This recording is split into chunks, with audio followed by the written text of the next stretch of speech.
When I say the problem of the Igbos are the Igbo people themselves. The reason why Nnamdi Kanu has not been released is still the Igbo man. We see that some persons are not even in support of the release of Nnamdi Kanu. Now, watch this video and right back to analyze what this man, the governor of Anambra, Soludo, said in this video. You can see that the problem of the Igbos are the Igbos leaders themselves. Sunday, Monday in the Southeast region, Monday reduced to a no-work day because of sit-at-home issue. And now there are agitation for the release of Nnamdi Kanu.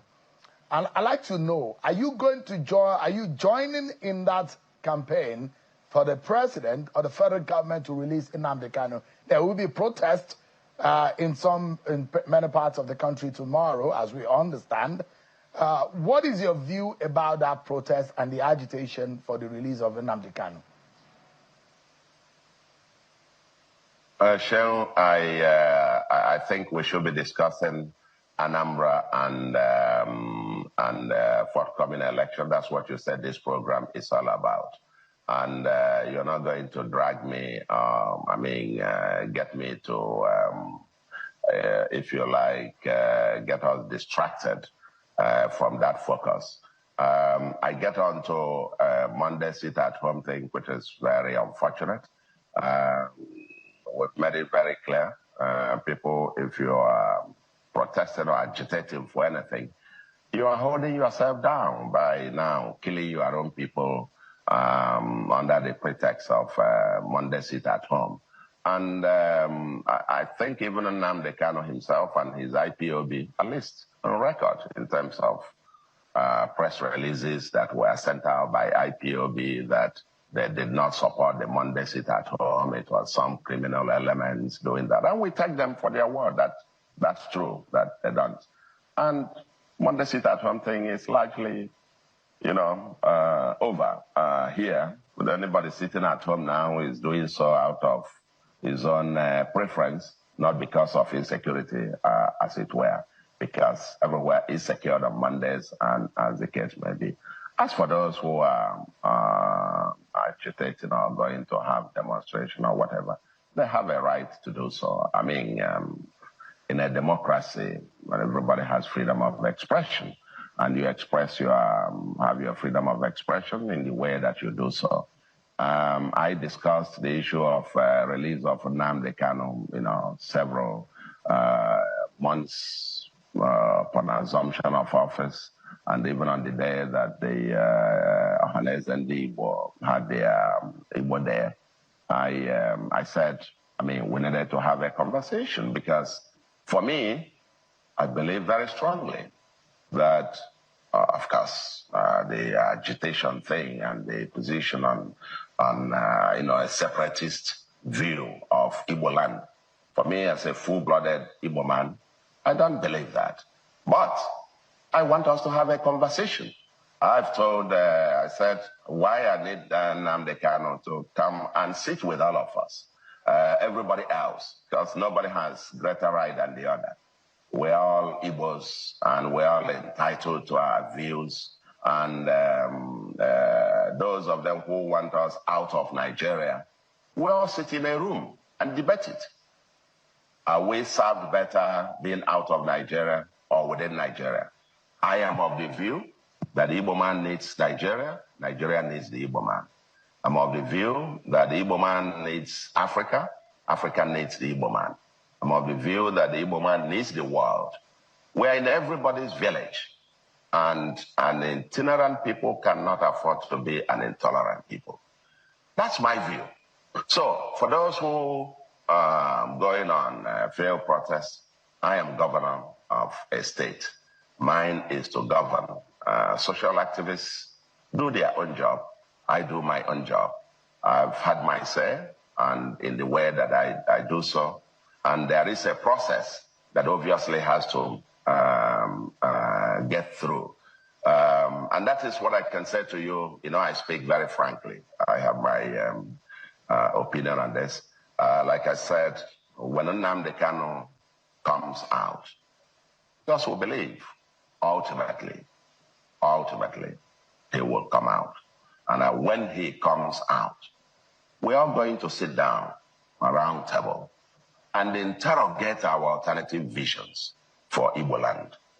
My vision is that we should build a livable and prosperous homeland so that as itinerant people, wherever you go and you don't find comfort, whatever else you go, you have a livable and prosperous homeland to return to. But do we need Nigeria? We need Nigeria, absolutely, and Nigeria needs us. That is my very deep belief, and I canvass it with no apologies, and I hold that. And I'm prepared to debate this with anyone, that the future prosperity of the Igbos, God didn't make a mistake in putting us together as one nation, and we must exploit all the opportunities available. What the governor of Anambra said, he does not even care if Martin Kanu is released or not. Their own is just, he said he does not want distraction, that Igbo needs the unity of Nigeria. The governor should come and tell us, what has the Igbo man enjoyed ever since we've had the what amalgamation of the southern and the northern protectorates together. Ever since Nigeria was amalgamated, what has the Igbo man enjoyed from the one Nigeria? It has always been agony, pain, and sorrow.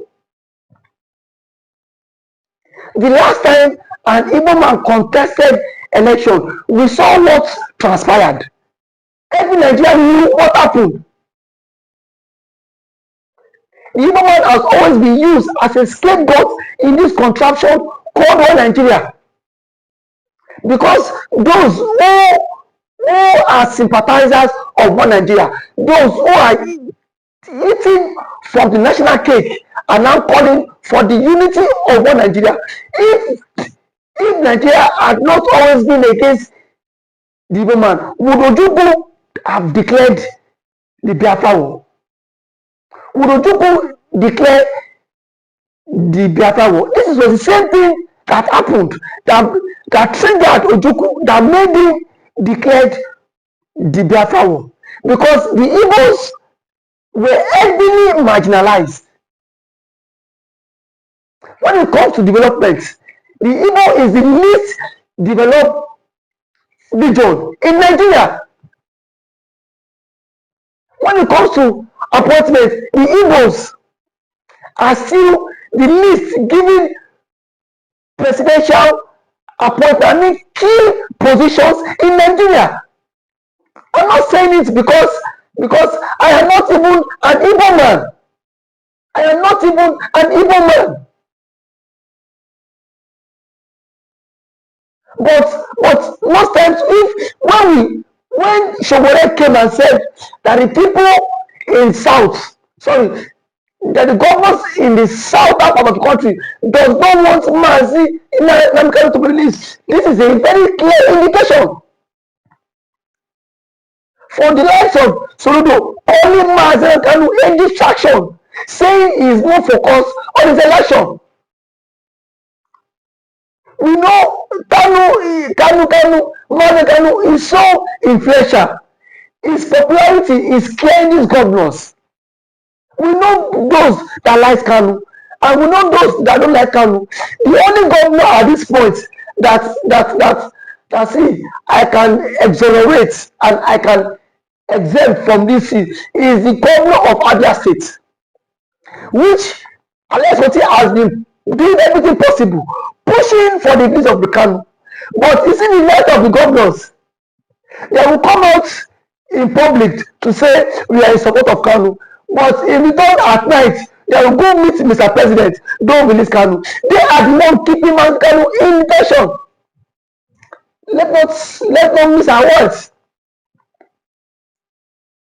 Because if you say the Igbos need Nigeria to survive, so Nigeria does not need Igbo to survive. That every governor needs to understand that your tribe, your kinsmen should come first before playing politics. with your people. That this is where you will return. That you cannot be a governor forever. No matter what it takes. You cannot be a governor forever. One day you will leave that position. So for you to come out and sell out your people, and then after your tenure or after your expiration, but after your tenure expires, you want to go back to the people for them to give you a good welcome. That is really unfair. We saw how Senator Ifeanyi Uba private jet was used. Was it either Senator Ifeanyi Uba or Senator Andy Uba? Either one of them. His private jet was being used to kidnap Mazi Nnamdi Kanu from Kenya to Nigeria. An Igbo man, they set up other Igbo men. Just for the fact you don't believe in a particular cause or an ideology does not mean you should come out and start discrediting that person. Kanu does not. Kanu shouldn't have even lasted one day in the DSS dungeon if these Igbo leaders were sincere with Kanu. But today, Kanu is in DSS dungeon for good 5 years since 2021. And yes, we've seen governors coming out to say that Kanu is a distraction. That's it, they are focused in their election. And what this man has been preaching a very long time ago, it is nothing but the truth. This man warned against the Fulani conquest. Is he not playing out today? That the Fulani has a motive to buy Christians. That everybody should be up to the tax. That everyone should be ready. And that everyone should be vigilant. And that everybody need to safeguard their religion. And not give the Fulani access. But today, all what Kanu said about Nigeria is not becoming a reality. That the government is not even giving Fulani, is not even negotiating with the bandits.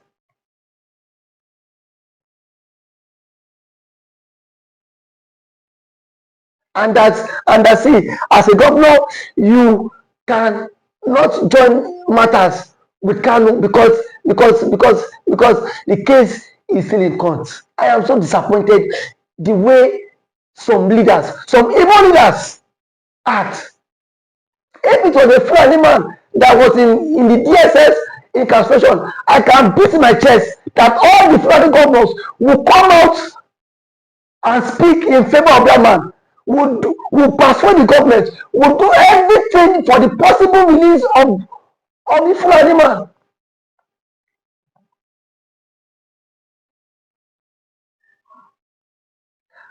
So for a governor to call Mazi Kanu a distraction, that is the height of it.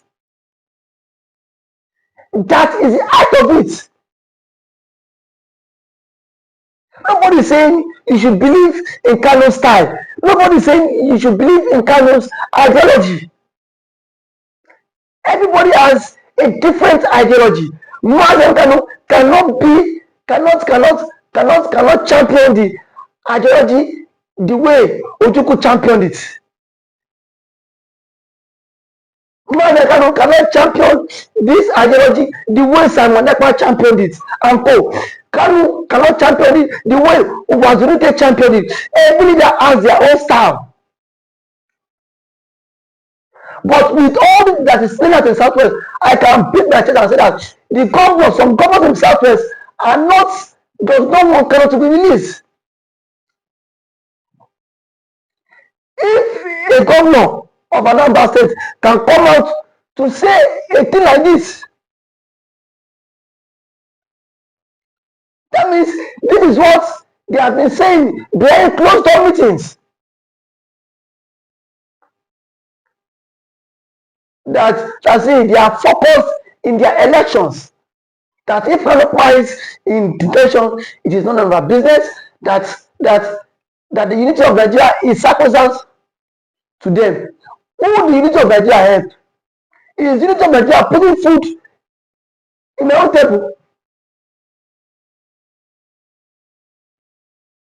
But what I am saying at this point is that the governors should know better that sooner or later his tenure will expire as the governor of the state.